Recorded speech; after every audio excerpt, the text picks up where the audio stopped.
NSE, Nuestra Señora del Encuentro con Dios, presenta La voz del pastor.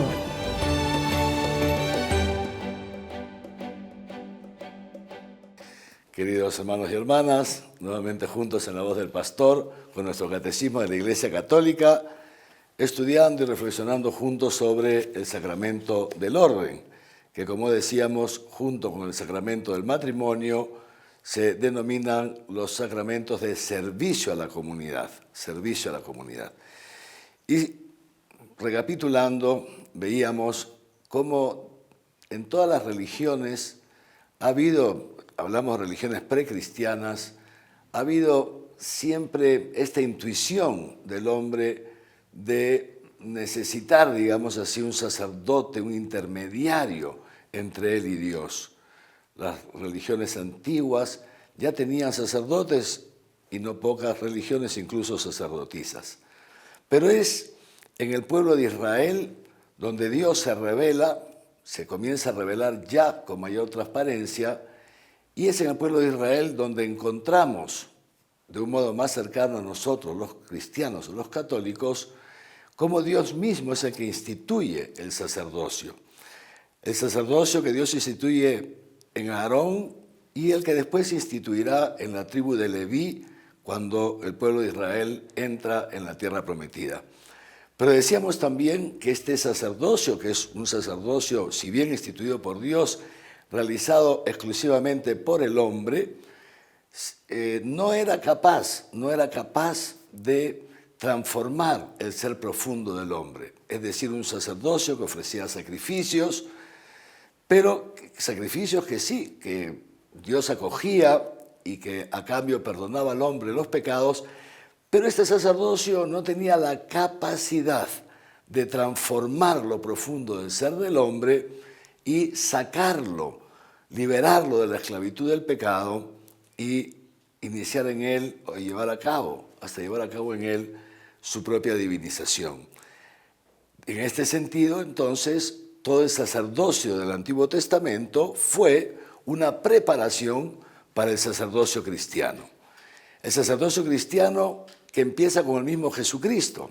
Jesucristo, verdadero Dios y verdadero hombre, es justamente por eso, porque en una sola persona es Dios y hombre verdadero, entonces es Él el único posible mediador definitivo entre Dios y el hombre. Y así, decíamos, nuestro Señor Jesús entonces instituye en su propia persona el sacerdocio cristiano, que no es otra cosa que la participación en el sacerdocio de Cristo. Los cristianos tenemos solamente un sacerdote. El único sumo y eterno sacerdote es nuestro Señor Jesucristo.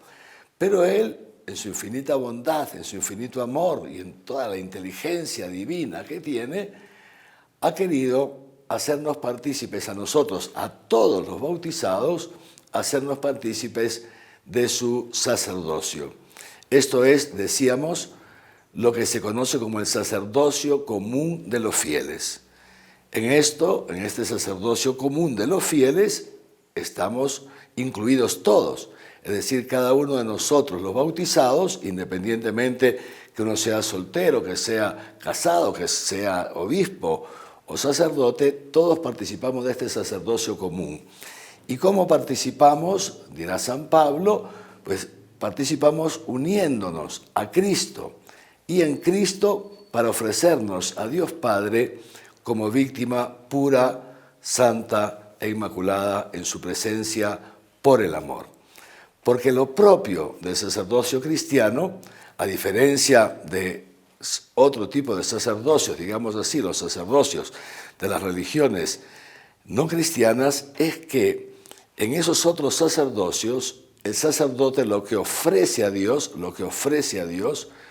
son cosas, animales, en algunos casos incluso personas, sacrificios humanos, pero siempre ofrece algo distinto a sí mismo, Fíjense, esto es muy importante. En Cristo, en cambio, fíjense, lo propio del sacerdocio es que el sacerdote es a su vez la víctima.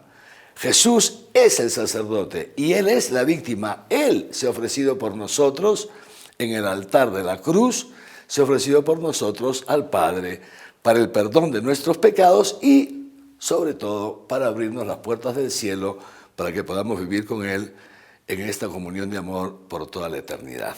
Y entonces también nosotros, todos los cristianos que participamos a través del sacerdocio común de los fieles en ese único sacerdocio de Cristo, también lo hacemos de esta manera. Somos sacerdotes porque, digámoslo así, somos víctimas, en el buen sentido de la palabra, es decir, nos ofrecemos a Dios junto con Cristo y en Cristo, como ya hemos dicho, nos ofrecemos a Dios para no solamente el perdón de nuestros pecados, sino la salvación de toda la humanidad. La Iglesia en esto tiene una función muy importante en toda la humanidad, porque somos nosotros los que obtenemos, gracias a Jesucristo y por los méritos de Jesucristo, la Virgen María y todos los santos, obtenemos la salvación de la humanidad, incluso de aquellos que están fuera de la Iglesia. La Iglesia entonces, esto lo enseña el Concilio Vaticano II, es necesaria para la salvación. Dios ha querido salvar a la humanidad por mediación de la Iglesia, aunque no toda la humanidad tenga necesariamente que pertenecer a los, digamos así, estar dentro de los muros, digamos así, o del recinto de la Iglesia. Pero entonces decíamos que aparte de este sacerdocio común de los fieles, Jesucristo, para guiar a su pueblo, para conducir al pueblo y para divinizar a su pueblo, al pueblo de Dios que somos nosotros, la Iglesia, ha querido además instituir a unos ministros, que en este caso somos varones elegidos por Dios, no por nuestros méritos ni porque seamos mejor que nadie, al contrario, dice San Pablo que muchas veces Dios elige justamente a lo que no vale para confundir a los que valen.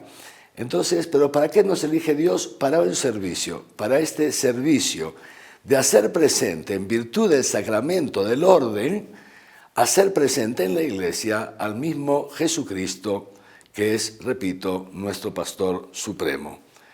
Y decíamos también que este sacramento del orden, que es un sacramento entonces instituido por Cristo, tiene 3 grados.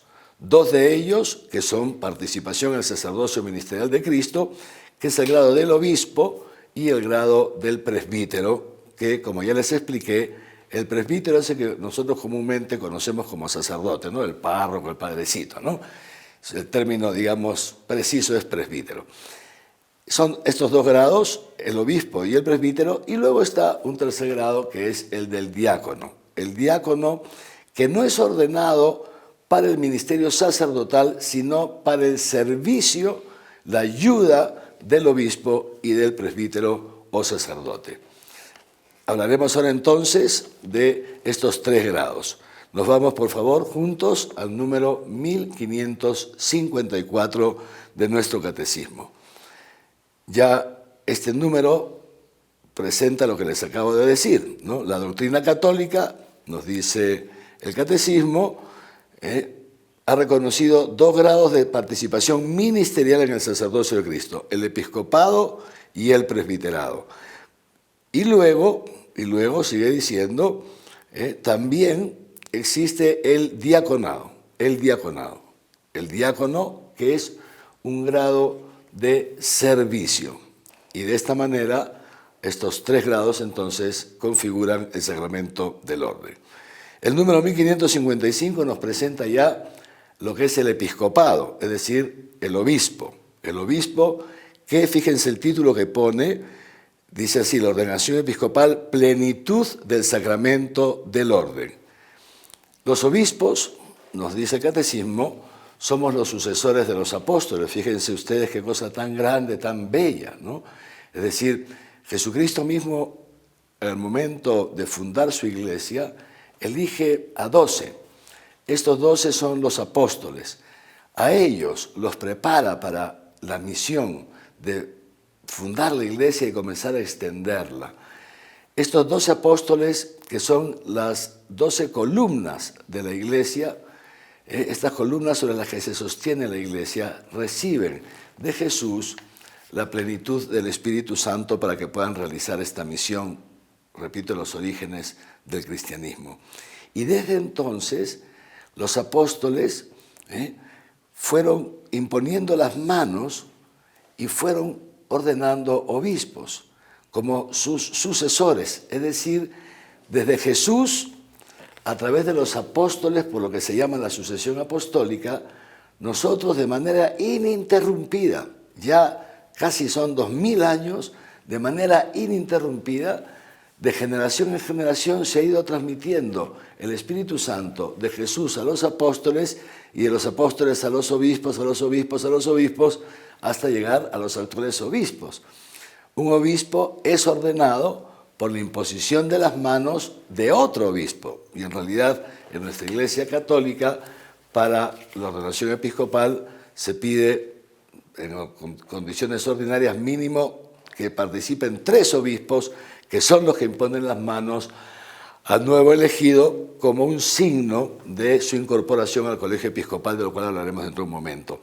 Pero fíjense lo que les quiero decir, qué cosa tan bonita, que es, así como los apóstoles impusieron las manos a sus primeros sucesores, que son los primeros obispos de la Iglesia, ellos a su vez, por imposición de manos de generación en generación, repito, hemos llegado hasta nuestros días. Y en este sentido, entonces, el obispo en la Iglesia Católica es justamente aquel que nos hace presente la sucesión apostólica, es como el vínculo que tiene nuestra iglesia local, por ejemplo, hoy día aquí nuestra iglesia en Arequipa, a través de su obispo, de su arzobispo. Este es el vínculo que tenemos con toda la iglesia universal, pero también con toda la iglesia que ha existido desde antes que nosotros nazcamos, o sea, con la iglesia de todos los tiempos. Y por eso, fíjense ustedes, el número 1556 del Catecismo nos dice así, nos dice: para realizar las funciones que Dios ha encomendado a los apóstoles se vieron enriquecidos por Cristo con la venida especial del Espíritu Santo que descendió sobre ellos el día de Pentecostés, ¿no? Y ellos comunicaron a sus colaboradores por la imposición de manos este don que se ha transmitido hasta nosotros de generación en generación. Los obispos entonces recibimos la plenitud del sacramento del orden. Y en ese sentido entonces participamos en un modo pleno del sumo sacerdocio de Cristo. Esto, digamos así, es una dignidad, pero al mismo tiempo una responsabilidad que Dios ha reservado para nosotros los obispos. Imagínense ustedes, por un lado, claro, la gratitud que brota del corazón de un obispo, que es un ser humano como todos, ¿no? Con todas nuestras flaquezas también, nuestras limitaciones, en fin. Y esa gratitud de decir: oye, Señor, y tú me has elegido a mí para ser sucesor de los apóstoles, me has elegido a mí para participar en la plenitud del sacerdocio de Cristo, ¿no? O sea, es un agradecimiento enorme. Uno es consciente de su indignidad para este don, pero al mismo tiempo es también una responsabilidad, ¿no es cierto? Es decir, es muy serio lo que Dios me ha encomendado, es muy seria esta elección. ¿Por qué?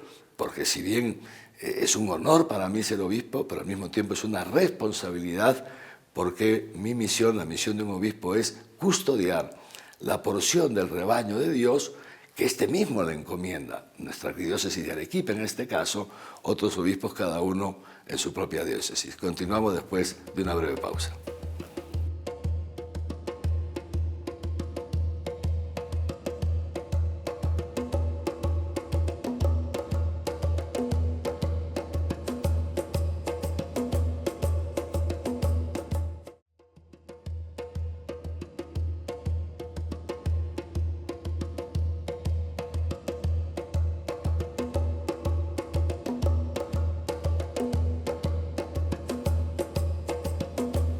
Decíamos entonces, queridos hermanos y hermanas, que sí, los obispos, como sucesores de los apóstoles, participamos plenamente en este sumo sacerdocio de Cristo, lo cual, por un lado, sin duda es un honor, pero también es una enorme responsabilidad.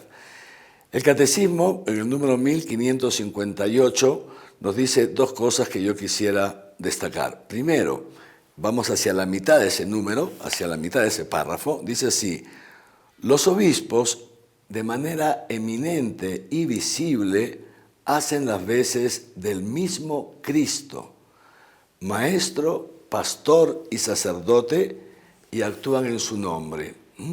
El obispo entonces hace las veces del mismo Cristo, Cristo maestro, Cristo pastor y Cristo sacerdote. El obispo es la persona elegida por Dios para guiar a esa porción de su rebaño que le es encomendada. Y justamente porque hacemos presente sacramentalmente a Cristo, entonces participamos también de lo que se llama su triple función o su triple munus. Y es así como comienza el número 1558. Vamos a retomarlo. La consagración episcopal confiere, junto con la función de santificar, también la función de enseñar y de gobernar. Estas son entonces las tres funciones principales del obispo. La función de santificar, que la ejerce a través de la celebración de los sacramentos y por supuesto también a través de la oración. La función de enseñar, que la transmite a través de su magisterio, sea en la homilía de una misa, sea en una predicación fuera de la misa, sea, por ejemplo, en este tipo de encuentros que tenemos, en fin. Es decir, enseñar al pueblo de Dios, enseñar, santificar a través de los sacramentos y gobernar. ¿Qué significa gobernar? Gobernar significa pastorear, pastorear. El obispo es el último responsable de todo lo que sucede en la iglesia que le ha sido encomendada. Él tiene esta facultad, por ejemplo, de dar normas para su diócesis. Él tiene esta misma facultad de juzgar si hay dificultades al interno de personas o instituciones de la arquidiócesis. Tiene la posibilidad de juzgar, de emitir un juicio, dándole razón a uno o al otro, en caso uno u otro la tuviera. El obispo también tiene esa misión de custodiar, de que todos los fieles que están a su cargo ejecuten, realicen aquella voluntad de Dios en sus vidas y apliquen también las normas dadas por la Iglesia Universal, es decir, por el Papa, que es el que nos preside en la caridad y es el que gobierna toda la Iglesia Universal. Entonces, esta triple función de los obispos, y de manera especial, lo dice más adelante el Catecismo también, este último número dice así: los obispos entonces son auténticos maestros de la fe, maestros de la fe. El obispo es el que tiene este don, es una asistencia especial del Espíritu Santo para custodiar la fe recibida de nuestros antepasados y transmitirla a la nueva generación. Luego, el siguiente número del Catecismo nos dice algo que ya he anticipado, fíjense. Uno queda, por la ordenación episcopal, nos dice este número del 1559, uno queda incluido en lo que se llama, el obispo queda incluido en lo que se llama el colegio episcopal. Y en esto yo quisiera que nos detengamos un momentito, porque es una cosa muy bella conocer estos, digamos, estos aspectos tan íntimos de nuestra Iglesia Católica. Decíamos que Jesús eligió a 12 y los eligió y formó con ellos un cuerpo, el cuerpo de los apóstoles, el colegio de los apóstoles, ¿no? Esto es muy importante. Jesús a los apóstoles se los llevó consigo, los tenía siempre juntos de un sitio para otro, les enseñaba a los 12 a la vez, y es a ellos 12 que les envía juntos el Espíritu Santo. Es decir, Jesús crea este colegio, y esto es muy importante, porque esto significa que Jesús no ha querido confiar la iglesia solamente a una persona o a personas individuales sueltas por distintas partes del globo terrestre. No. Jesús ha querido confiar su iglesia a un colegio, el colegio de los apóstoles inicialmente, y hoy día sus sucesores, que conformamos el colegio de los obispos o el colegio episcopal. Los obispos, entonces, lo dice muy bien el Catecismo, tenemos cada uno una responsabilidad sobre nuestra iglesia local. es decir, sobre la diócesis que nos ha sido confiada. A mí me ha sido confiada la arquidiócesis de Arequipa, y esa es mi primera y principal responsabilidad. Pero junto con eso, todos los obispos juntos, es decir, todo el colegio episcopal, con el obispo de Roma, o sea, el Papa a la cabeza, todos participamos también de esta solicitud por todas las iglesias. Es decir, tenemos también una responsabilidad sobre toda la Iglesia universal. Por eso, ciertamente, la autoridad suprema de la Iglesia, la cabeza visible de la Iglesia, es el Papa, el obispo de Roma. Pero fíjense ustedes, hay algo que tal vez ustedes no sabían. La autoridad suprema de la Iglesia es el Papa, pero también lo es todo el colegio episcopal con el Papa a la cabeza. Actuando juntos, actuando en comunión, tenemos todos nosotros esta autoridad que, como hemos dicho ya en otro momento, la autoridad en la Iglesia es para el servicio, es para el servicio, no para la explotación del otro, ni para aprovecharse, es para el servicio. Entonces tenemos este servicio, todos los obispos en comunión con el Papa, para el servicio a favor de toda la Iglesia universal. Y justamente por eso, seguramente ustedes sabrán que los obispos viajamos con cierta periodicidad a Roma. Naturalmente, no vamos de turismo, no vamos de paseo, ¿eh? Vamos por esto, porque también junto con el obispo de Roma participamos naturalmente en esta función a favor de toda la Iglesia universal. Y entonces decíamos, por un lado esto, pero por otro lado también, nos vamos ahora al número 1560, cada obispo tiene, dice el Catecismo, como vicario de Cristo, de manera especial, ese oficio pastoral sobre la iglesia particular que le ha sido encomendada o sobre la diócesis, para entendernos. Subrayo esto, que cada obispo, dice, tiene como vicario de Cristo. Estos somos los obispos. Los obispos somos vicarios. Vicario de Cristo, cada obispo en su diócesis. ¿Y qué significa ser vicario de Cristo? Significa que el obispo actúa con la misma potestad que tiene Cristo. Una potestad de la cual Cristo le hace partícipe. Y por eso, repito, con cuánta delicadeza debemos los obispos ejercer nuestro ministerio a favor de la porción del pueblo que nos ha sido confiado. Pero al mismo tiempo, entonces, llevamos en nuestro corazón, sigue diciendo este número del Catecismo, la solicitud por todas las iglesias, es decir, por la Iglesia universal, ¿no? Por todas esas diócesis, arquidiócesis, vicariatos que conforman la única Iglesia de Cristo y que están dispersos por todo el mundo.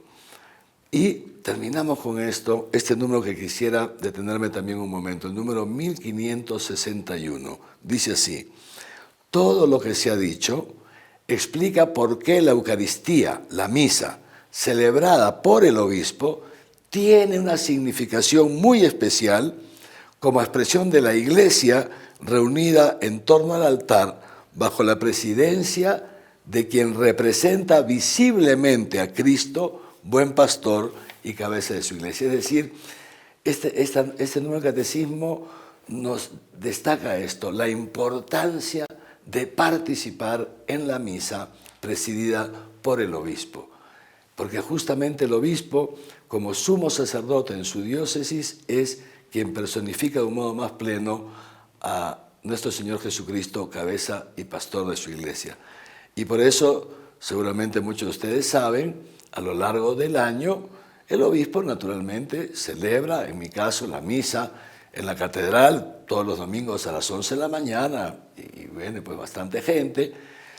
Luego también el obispo va por las parroquias, celebrando en una parroquia o en otra, y algunas veces al año tenemos unas celebraciones que podemos llamar celebraciones arquidiocesanas.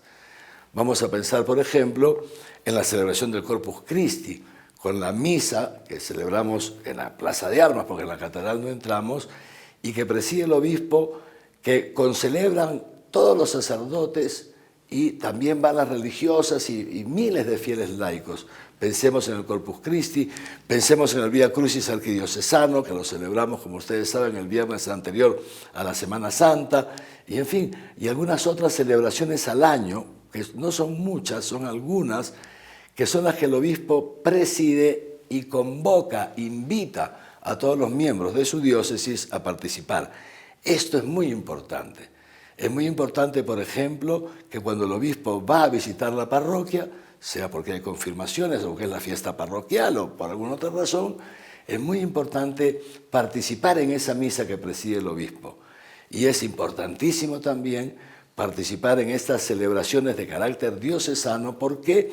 Porque es ahí donde se visibiliza mejor esta comunión de toda la iglesia local con Cristo a través, o que está presente en la persona del obispo que preside la celebración.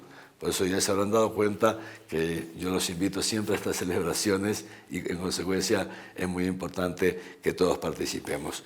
Queridos hermanos y hermanas, ciertamente nosotros podemos estar contentos y agradecidos a Dios que nos ha llamado a formar parte de su iglesia. Y si se dan cuenta, en la medida en que vamos avanzando con nuestro catecismo, vamos cayendo también en la cuenta de que como Dios, que es tan bueno, ha pensado en todo para nosotros, ha pensado en todo. Realmente la iglesia, pueblo de Dios, somos un pueblo distinto a todas las naciones. Tenemos la gracia, queridos hermanos, que hemos sido, la iglesia ha sido creada por el mismo Dios y nos ha llamado a nosotros a formar parte de ella, a participar en ese sacerdocio de Cristo. Nos ha puesto pastores, nos ha dado su palabra, nos ha dado los sacramentos. Realmente, ¿qué más podemos pedirle al Señor? Que Dios nos conceda tenerle un corazón agradecido, que ese agradecimiento se transmita fundamentalmente procurando en nuestra vida cotidiana hacer su voluntad, evitar el pecado a toda costa, evitar cualquier tipo de pleitos, dificultades, buscar la comunión en la familia, en el barrio, en la sociedad y sobre todo buscar momentos de intimidad con el Señor para que así podamos estar más unidos a Él y unidos a Él, más unidos a todos los hermanos y hermanas que nos rodean. Que los bendiga Dios Todopoderoso, Padre, Hijo y Espíritu Santo. Amén.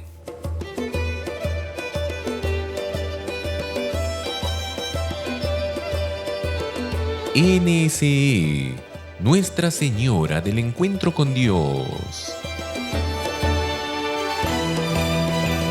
presentó La voz del pastor.